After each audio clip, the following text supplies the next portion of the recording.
Well, hello YouTube. Today I got a 2004 Chevy Monte Carlo Interceptor. Customer said he changed the factory radio and factory amplifier. It's not working, so I do a kind of diagnostic. Kind of look at it. I didn't do that yet, but as you can see, this thing is old, and I didn't do that, but the radio is not, as you can look right there, radio is not coming on, so that's definitely why there's no sound. So definitely a radio. So I'm gonna remove that. I'm gonna show you how to install this radio, but first of all I gotta get that out, and then I'm gonna pull this clip. I'm pretty sure I haven't done one of this for a while, so I think, yeah, this screw right there, you can use Phillip, or it's already broken already. There's one Phillip right there, or 7mm, and then, well, this is already broke, so you can literally pull it out from there. And this one, you gotta take that out first by removing this one right there, 7mm.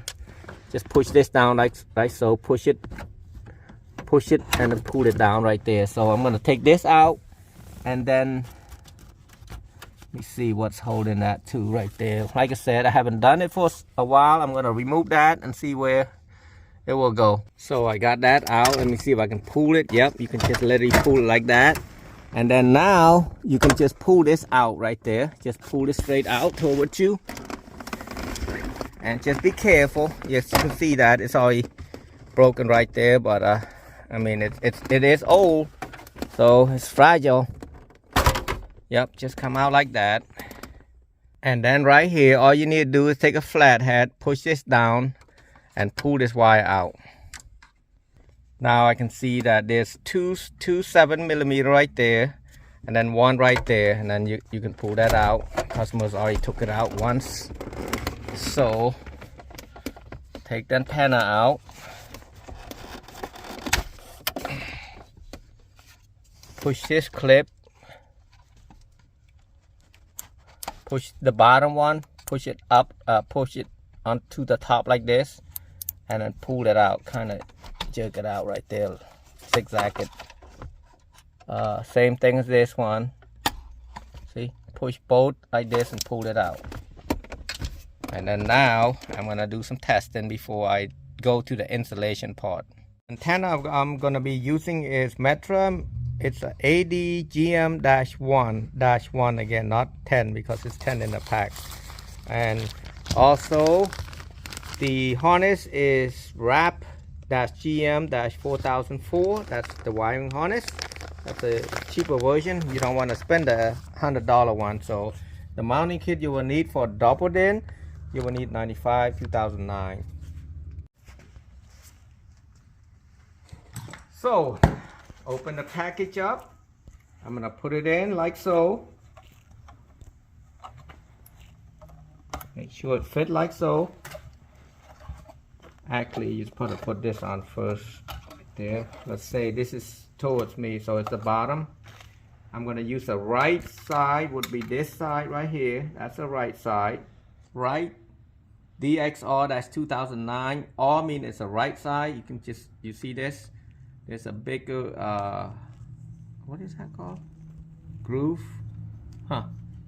So bigger groove and smaller groove. It's just gonna fit in like so.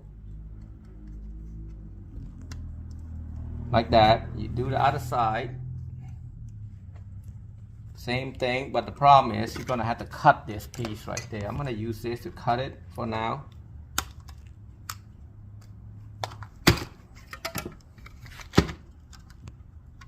I use a lot of word this, but that's what it is. It's this.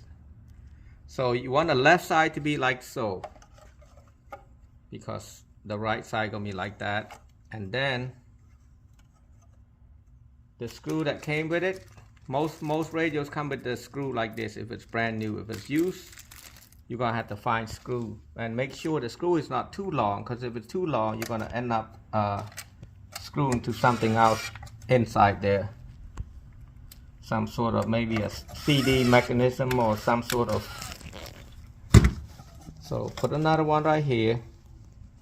And you can see there's a bunch of these right here that need to be taken out. So I got all that done, but I know which one is what. So this thing don't go all the way in yet. I'm gonna push this in some more. See, it needs to be in like that. So now I'm gonna need just this and this two right there. So I'm gonna keep,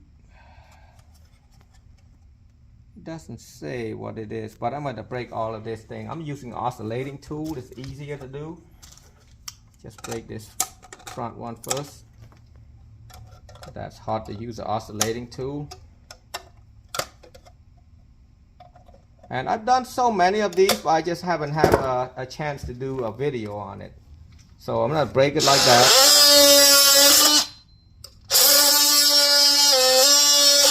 It's faster. Put away a safety glass for this.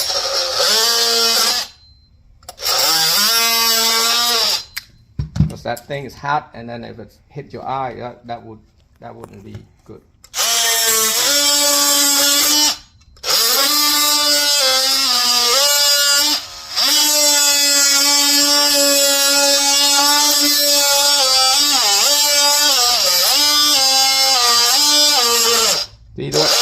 That's what I mean. It's not easy to just take a plier and just crack them like that. I don't know why they make it so difficult like that. They should make like,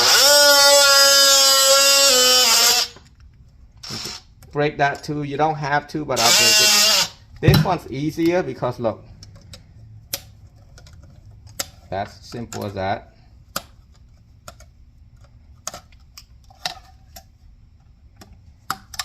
The reason why you had to break a bunch of them because it fit a lot of Chevy, GMC, Silverado, Pontiac. So all I need is like that. So I need to run the accessory wire. As you look right there, you're gonna be installing right there where it said 10 amp cigarette lighter, optional, right there. So you're gonna come to the fuse right there.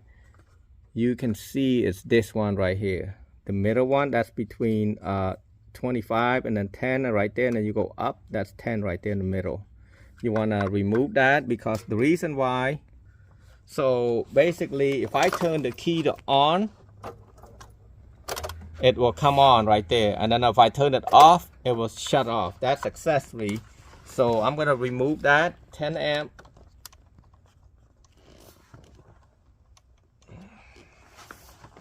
Grab me a needle nose. I'll grab that. And then there's another one you have to watch out because if, let's say, I'm going to turn the key to on. See? Now, if you put the wire to that side, the bottom side right there, what happened is it's gonna burn up the I mean, anything. If there's a short somewhere, it's gonna end up burning up something else. So you don't want it that side, you want an opposite side. What I mean by that, if let's say the key is on right now, so this is power is on. Now if you wire this to the bottom one right there, this is the bottom one, you're gonna burn up something. If there's a short, now I'm saying if there's a short, if there's no short, it's okay, but if touching some metal or something like, it's gonna burn up this fuse relay right there. And so you put on the top, no power. See, power and no power. You want to put it on the top. So what I'm gonna do, I'm gonna grab the red wire that I got. I'm gonna turn the key off since I know where everything is at. I'm gonna do the top one. You can use another piece for it, but this is probably the best way to do it. I'm gonna put it on the top like this, right there. So if something happened, that's what it does. It's like a breaker. If something happened, it popped the fuse. Let's say if there's a short right here, it popped this fuse so it won't go through and burn up something else. That's what I'm saying. So you're hooking up this red wire to the red wire of that wiring harness.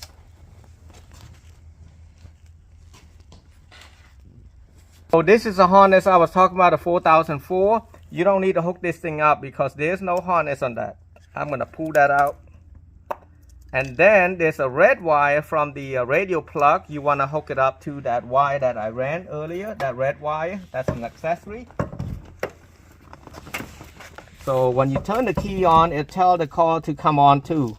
That's how you, what I'm talking about, how to bypass the harness. And now if you buy the good harness, which costs you about 89 bucks or so, you don't have to do this.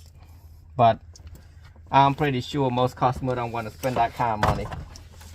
So right now I got everything. I'm making sure there's, well, I got to tape this thing. Grab me a tape. What I'm going to do, I'm going to plug it in like so. I'm going to plug the antenna adapter, the GM10